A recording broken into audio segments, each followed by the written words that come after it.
50 ലക്ഷം പേർക്ക് 2000 രൂപ വീതം പെൻഷൻ. ഈ പണം എവിടെ നിന്നാണ് വരുന്നത്? എല്ലാവർക്കും ഇൻഫോമീഡിയ ബ്ലോഗിൻ്റെ ഏറ്റവും പുതിയ ഒരു വാർത്താ അപ്ഡേറ്റിലേക്ക് സ്വാഗതം. നിങ്ങൾ വീഡിയോ മുഴുവനായും കാണുക. നിങ്ങളുടെ പ്രിയപ്പെട്ടവരിലേക്ക് ഈ വാർത്ത ഷെയർ ചെയ്തെത്തിക്കുക. കേരളത്തിൽ ഓരോ മാസവും ലക്ഷക്കണക്കിന് ആളുകളുടെ അക്കൗണ്ടിലേക്ക് എത്തുന്ന ഒരു തുകയാണ് സാമൂഹ്യ സുരക്ഷാ പെൻഷൻ. വാർദ്ധക്യ പെൻഷൻ, വിധവാ പെൻഷൻ, ഭിന്നശേഷി പെൻഷൻ തുടങ്ങി വിവിധ വിഭാഗങ്ങളിലായി നൽകുന്ന ഈ പെൻഷൻ ഇന്ന് പ്രതിമാസം 2000 രൂപയാണ്. പക്ഷേ ഇവിടെ ഒരു വലിയ ചോദ്യം വരും. 50 ലക്ഷത്തിലധികം ആളുകൾക്ക് മാസം 2000 രൂപ വീതം കൊടുക്കണമെങ്കിൽ ഈ പണം എവിടെ നിന്നാണ് വരുന്നത്? കേന്ദ്ര സർക്കാരാണോ നൽകുന്നത്, അതോ കേരള സർക്കാരാണോ, അതോ രണ്ടുപേരും ചേർന്നാണോ? ഇങ്ങനെയുള്ള കാര്യങ്ങളാണ് ഇന്നത്തെ വാർത്താ അപ്ഡേറ്റിൽ നോക്കുന്നത്. 2026-27 കേരള ബജറ്റിൽ ക്ഷേമ പെൻഷൻ വിതരണത്തിനായി 14,500 കോടി രൂപ വകയിരുത്തിയിട്ടുണ്ട്. സർക്കാർ പറയുന്നതനുസരിച്ച് ഏകദേശം 62 ലക്ഷം ഗുണഭോക്താക്കൾക്ക് ക്ഷേമ പെൻഷൻ കൃത്യമായി നൽകുന്നുണ്ട്. എന്നാൽ 2026 ജൂലൈയിൽ കണക്കിലേക്ക് കുറച്ചുകൂടി കൃത്യമായി നോക്കിയാൽ സാമൂഹ്യ സുരക്ഷാ പെൻഷൻ മാത്രം ലഭിച്ചത് 51,908 ആളുകൾക്കാണ്. വെൽഫെയർ ഫണ്ട്, ബോർഡ് പെൻഷൻ കൂടി ഉൾപ്പെടുത്തിയാൽ ആ മാസം ഏകദേശം 57.7 ലക്ഷം ആളുകൾക്ക് പണം വിതരണം ചെയ്തു. അപ്പോൾ ആദ്യം മനസ്സിലാക്കേണ്ട കാര്യം ഇതാണ്. 50 ലക്ഷം എന്നത് ഒരു ഏകദേശ കണക്കാണ്. യഥാർത്ഥ ഗുണഭോക്താക്കളുടെ എണ്ണം പെൻഷൻ വിഭാഗവും മാസവും അനുസരിച്ച് മാറിക്കൊണ്ടിരിക്കും. ഇനി പ്രധാനപ്പെട്ട ഭാഗത്തിലേക്ക് വരാം. ഈ 2000 മുഴുവൻ കേന്ദ്ര സർക്കാർ നൽകുന്നതാണോ? അല്ല. കേരളത്തിലെ സാമൂഹ്യ സുരക്ഷാ പെൻഷന് വലിയൊരു ഭാഗം കേരള സർക്കാർ തന്നെയാണ് വഹിക്കുന്നത്. കേന്ദ്ര സർക്കാരിന് നാഷണൽ സോഷ്യൽ അസിസ്റ്റൻസ് പ്രോഗ്രാം അഥവാ NSAP വഴി ചില വിഭാഗങ്ങളിൽ പങ്കുണ്ട്. പക്ഷേ കേന്ദ്രത്തിൻ്റെ വിഹിതം കേരളം ഓരോ മാസവും നൽകുന്ന മുഴുവൻ 2000-നും തുല്യമല്ല. ഉദാഹരണത്തിന് 2026 ജൂലൈയിൽ പെൻഷൻ വിതരണത്തിന് കേരള സർക്കാർ 941.73 കോടി രൂപ സാമൂഹ്യ സുരക്ഷാ പെൻഷൻ്റെ സംസ്ഥാന വിഹിതമായി അറിയിച്ചു.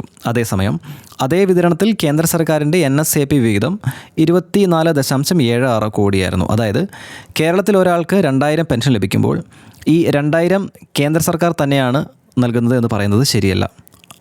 സംസ്ഥാന സർക്കാരാണ് പ്രധാന സാമ്പത്തിക ബാധ്യത ഇതിൽ ഏറ്റെടുക്കുന്നത്. ഇനി മറ്റൊരു പ്രധാനപ്പെട്ട കാര്യം കൂടി പറയാം. കേരളത്തിലെ എല്ലാ പെൻഷൻ തുകയും ഒരേ അക്കൗണ്ടിൽ നിന്നല്ല വരുന്നത്. സാമൂഹ്യ സുരക്ഷാ പെൻഷൻ കൂടാതെ വിവിധ വെൽഫെയർ ഫണ്ട്, ബോർഡ് പെൻഷനുകളും മറ്റു കാര്യങ്ങളുമുണ്ട്. 2026 ജൂലൈയിൽ ഇതിലേക്കായി ഏകദേശം 130.44 കോടി രൂപ അനുവദിച്ചിരുന്നു. അതിനാൽ നമ്മൾ കേൾക്കുന്ന കേരളത്തിലെ പെൻഷൻ ചെലവ് എന്ന കണക്കിൽ ഏത് പെൻഷനുകളാണ് ഉൾപ്പെടുത്തിയിരിക്കുന്നത് എന്നതും പ്രധാനമാണ്. ഇനി 14,500 കോടി എന്താണ്? 2026-27 ബഡ്ജറ്റിൽ ക്ഷേമ പെൻഷൻ വിതരണത്തിനായി 14,500 കോടി രൂപ മാറ്റിവെച്ചിട്ടുണ്ട്. ഒരു വർഷം എന്ന കണക്കിൽ നോക്കുമ്പോൾ ഇത് വളരെ വലിയ തുകയാണ്. കാരണം പ്രതിമാസം 2000 എന്ന തുക ചെറിയതായി തോന്നിയാലും 50 ലക്ഷത്തിലധികം ആളുകൾക്ക് ഓരോ മാസവും നൽകുമ്പോൾ അത് കോടികളായി മാറും. ഉദാഹരണത്തിന് 50 ലക്ഷം ആളുകൾക്ക് 2000 വീതം കൊടുത്താൽ ഒരു മാസത്തേക്ക് മാത്രം 1000 കോടി രൂപ വേണ്ടിവരും. 12 മാസം കണക്കാക്കിയാൽ 12,000 കോടി. ഗുണഭോക്താക്കളുടെ എണ്ണം 50 ലക്ഷത്തേക്കാൾ കൂടുതലായതിനാലും വിവിധ ക്ഷേമ പെൻഷൻ വിഭാഗങ്ങൾ ഉൾപ്പെടുന്നതിനാലും വാർഷിക ചെലവ് അതിലും ഉയരും. അതിനാലാണ് ബഡ്ജറ്റിൽ ആയിരക്കണക്കിന് കോടി രൂപ പെൻഷന് വേണ്ടി മാറ്റിവെക്കുന്നത്. പക്ഷേ ഈ പണം കേരള സർക്കാരിന് എവിടെ നിന്നാണ് കിട്ടുന്നത്? ഇതാണ് യഥാർത്ഥ ചോദ്യം. കേരള സർക്കാരിൻ്റെ വരുമാനത്തിന് പല വഴികളുണ്ട്. സംസ്ഥാനത്തിൻ്റെ സ്വന്തം നികുതി വരുമാനം, GSTയിൽ നിന്നുള്ള വരുമാനം, മദ്യനികുതി, ഇന്ധനവുമായി ബന്ധപ്പെട്ട മറ്റ് നികുതികൾ, ഫീസുകളും മറ്റ് നോൺ ടാക്സ് റവന്യൂകളും, കേന്ദ്രത്തിൽ നിന്നുള്ള നികുതി വിഹിതവും ഗ്രാൻറ്റുകളും, കൂടാതെ സർക്കാർ എടുക്കുന്ന വായ്പകളും മറ്റും ഇവയെല്ലാം ചേർന്നാണ് സംസ്ഥാനത്തിൻ്റെ വലിയ സാമ്പത്തിക ഒരു സംവിധാനം സർക്കാരിനായി ഉണ്ടാകുന്നത്. അതിൽ നിന്നാണ് സർക്കാർ ശമ്പളം കൊടുക്കുന്നത്, റോഡുകളും ആശുപത്രികളും നിർമ്മിക്കുന്നത്, വിദ്യാഭ്യാസത്തിന് ചെലവാക്കുന്നത്, ക്ഷേമ പദ്ധതികൾ നടപ്പിലാക്കുന്നത്, അതോടൊപ്പം സാമൂഹ്യ സുരക്ഷാ പെൻഷനും നൽകുന്നത്. അതിനാൽ പെൻഷൻ എന്നത് വേറെ ഒരു പെട്ടിയിൽ കിടക്കുന്ന പണമല്ല. സംസ്ഥാനത്തിൻ്റെ മൊത്തം വരുമാനവും ചെലവും ഉൾപ്പെടുന്ന വലിയ ബജറ്റ് സംവിധാനത്തിൻ്റെ ഭാഗമാണത്. ഇപ്പോൾ അതിൻ്റെ ഗുണവും പ്രശ്നവും എന്താണ്? കേരളത്തെ സംബന്ധിച്ച് സാമൂഹ്യ സുരക്ഷാ പെൻഷൻ വളരെ പ്രധാനപ്പെട്ട ഒരു സാമൂഹ്യ സുരക്ഷാ സംവിധാനമാണ്. പ്രത്യേകിച്ച് സ്ഥിരവരുമാനമില്ലാത്ത വയോധികർക്കും വിധവകൾക്കും ഭിന്നശേഷിക്കാർക്കും ഈ 2000 എന്ന് പറയുന്നത് വലിയൊരു സഹായമാണ്. പക്ഷേ മറുവശത്ത് ഇത്രയും വലിയൊരു തുക ഓരോ വർഷവും സ്ഥിരമായി കണ്ടെത്തേണ്ടതുണ്ട്. ഗുണഭോക്താക്കളുടെ എണ്ണം കൂടിക്കൊണ്ടിരിക്കുകയാണ്. അപ്പോൾ ചെലവും കൂടും.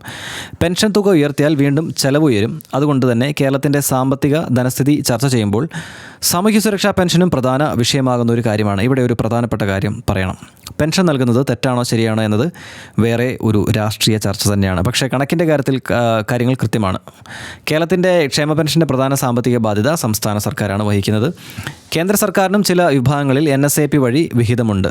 2026 ജൂലൈയിലെ കണക്ക് പ്രകാരം സാമൂഹ്യ സുരക്ഷാ പെൻഷന് കേരളത്തിൻ്റെ സംസ്ഥാന വിഹിതമായി 941.73 കോടിയും കേന്ദ്രത്തിൻ്റെ NSAP വിഹിതമായി 24.76 കോടിയും രൂപ അനുവദിച്ചിരുന്നു. അതുകൊണ്ട് അടുത്ത തവണ ആരെങ്കിലും കേരളത്തിൽ എല്ലാവർക്കും കിട്ടുന്ന 2000 അത് കേന്ദ്രത്തിൻ്റെ ഭാഗമാണ്, കേന്ദ്രം തന്നതാണ് എന്ന് പറഞ്ഞാൽ കണക്കുകളൊന്ന് പരിശോധിച്ചിട്ട് മാത്രം വിശ്വസിക്കുക.